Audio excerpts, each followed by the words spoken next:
We'll see. Some in Congress are asking who's on the other side of those. The United Auto Workers would get 39% of GM's equity. That's only worth, in exchange for $10 billion in bonds, or $10 billion in obligations. That's only worth $488 million. So, and then what happens to the other $10 billion of GM's obligations?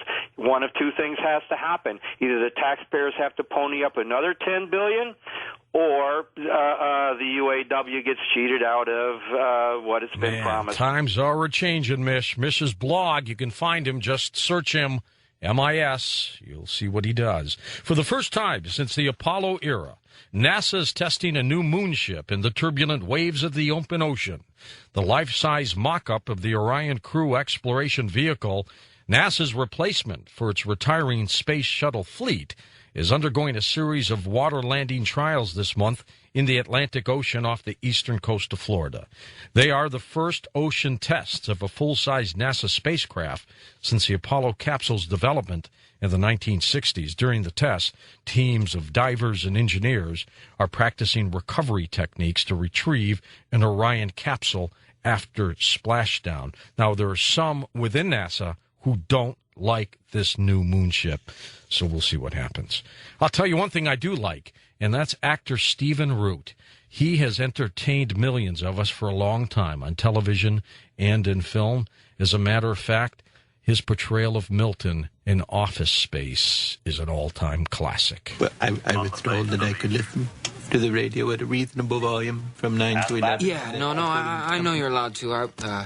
I was just thinking maybe like a, personal favor. Well, I told Bill that if Sandra's going to listen to her headphones while she's falling, then I should be able to listen to the radio while I'm collating. So I don't see why I should have to turn down the radio because all right, okay. I enjoy listening at a reasonable volume. Thanks. From 9 to 11. Excuse me.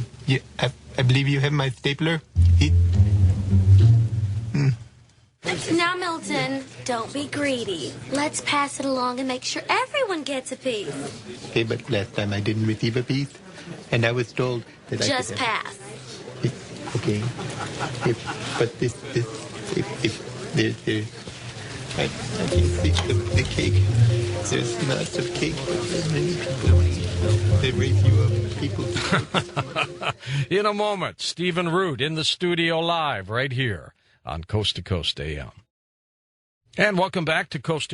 I'm George Noory. Stephen Root with us, Emmy Award-nominated actor, one of the most prolific character actors, principally known for his work in comedy, but he has won acclaim as well in dramatic roles. Among them, Stephen had a recurring role on the final 2 seasons of West Wing. You may remember his voice as part of the animated television series King of the Hill. And, of course, that clip that I played where he played the part of Milton in Office Space. Here he is in the studio of Coast to Coast. Milton! Well, thank you for having me here. Enjoyable, George. Thank you. Pleasure. We have loved your work for years, and it's really a treat for us to meet you. So you've been drinking? A lot. Heavily. Thank you so much. How did you get your start? You're a Midwestern guy. Midwestern kid who ended up going, I was like in Glen Rock, Wyoming, population 5,000 maybe, right outside of Casper, yeah. And then little towns, Muncie, Indiana, Sioux City, Iowa. My dad was in construction, so he built steam power plants, and they'd finish them every 2 years. We go to the next one. But the last one I ended up in after 2 years of high school in Kansas City was in Vero Beach, Florida. So at that time, in 1970, it was fairly cheap to go to a state school, so I went to UF in Gainesville. Sure. And actually started out in journalism for a couple of years, and then got bit by the bug, and here we are. Did you do the high school plays, and did you go through that? I didn't. I did a high school play, but had no aspirations in that area at all until I was a junior in college. Then that's really when I got bit and said, I can do this. I'm still waiting for the theater police to come and say, that's enough. You've had it. That's all. Time to go. But hasn't happened. How do you like being the character actor? Because your roles have been funny. Couple dramas, but I mean, you are hilarious. Were you always funny growing up? No, I was always the shy sci-fi nerd guy, but I think actually moving from place to place kind of helped. You had to develop friends quickly, and I think that actually helped later on as I became actor boy. It really helped me in the profession. What have been some of your favorite parts in the roles you've played? Well, some of my favorite stuff has been, I didn't really do any film or TV till I was in my late 30s. I did all theater in New York, Broadway, off-Broadway. Probably one of my favorite things I did right before I got to L.A. was I did 2 years on the road with Driving Miss Daisy. I played the part of Booley, the son. I did that with Julie Harris and Brock Peters.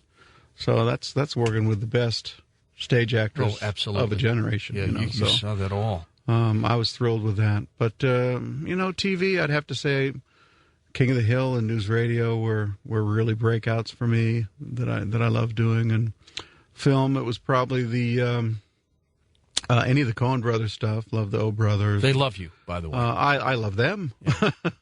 I love them, Joel and Ethan. I'm giving them a hug right now. But, gosh, there's so many things, and I feel so lucky to have worked with a lot of great people. Is it difficult to create the character that you ultimately end up being, as you did in Office Space? And you also were in Star Trek The Next Generation. You were a Klingon, weren't you? I was a Klingon. I was a Klingon, and I was in an episode that, a couple of episodes that Spock actually guest starred on. That's cool. Which was very cool. I'm like you, I suppose, looking forward to the new Trek film. Yeah, very much, because I've always been a Trekker and a fan. We had Bill Shatner on, and they did not invite him to be in that movie, and I think he was a little miffed about that. Yeah, I think they should have. I mean, if they can, I think Leonard's got a bit in it, doesn't he? Yeah, I think he does. Yeah. So I don't see why, but I'm looking forward to it. I was in St. Louis for a few weeks, part of my hometown, and George Clooney was there filming a movie, and he was there for weeks. And the city just went nuts with him. You worked with him in Leatherheads, right? Yeah, I worked with him in Oh Brother. I worked with him in Leatherheads, and I got to do his partner's new movie. Grant Heslov directed this one, his producing partner, called The Men Who Stare at Goats, which is going to, I would think would be a great topic for your show. Yeah. Which is, about the psychic army of the early 80s. Absolutely. Yeah. Absolutely. In Office Space, one of the funny parts, of course, was the clip we just played about the swing line stapler. And you were telling Tom that you sign some of them once in a while, right? Almost every day.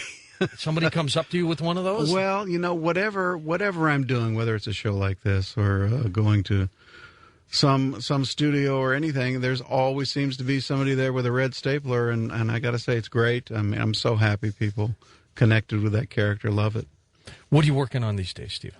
Well, I've done like I said, I just did that George movie, The Men Who Stare at Goats. I finished a new Sam Jackson thriller called Unthinkable. And that's coming out sometime this year, right? I think it's the end of the year. Okay. The end of the year. It's about a Black Ops torturer. Sam plays a torturer. Michael Sheen plays the torturee.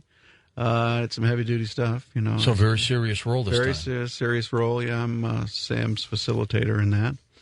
I got to do a real fun thing with Gore Verbinski. He's doing a new animated movie with Johnny Depp, and we all, a bunch of character actors, got together, and that's something that probably won't come out till 2011. But how do you like the animation? Like love the animation. I mean, they're two different animals, the film and the TV one. The TV one, like King of the Hill, we're all there pretty much at the same time, like you are in the studio in a U with microphones, doing a script, maybe doing each scene 3 times and then doing pickups that way. But if you're doing a film animation thing, you usually do it in 4-hour blocks, and you're just there by yourself. Right. And it's harder because obviously acting is reacting. You're reacting to your partner, and you can't do that in these 4-hour blocks. You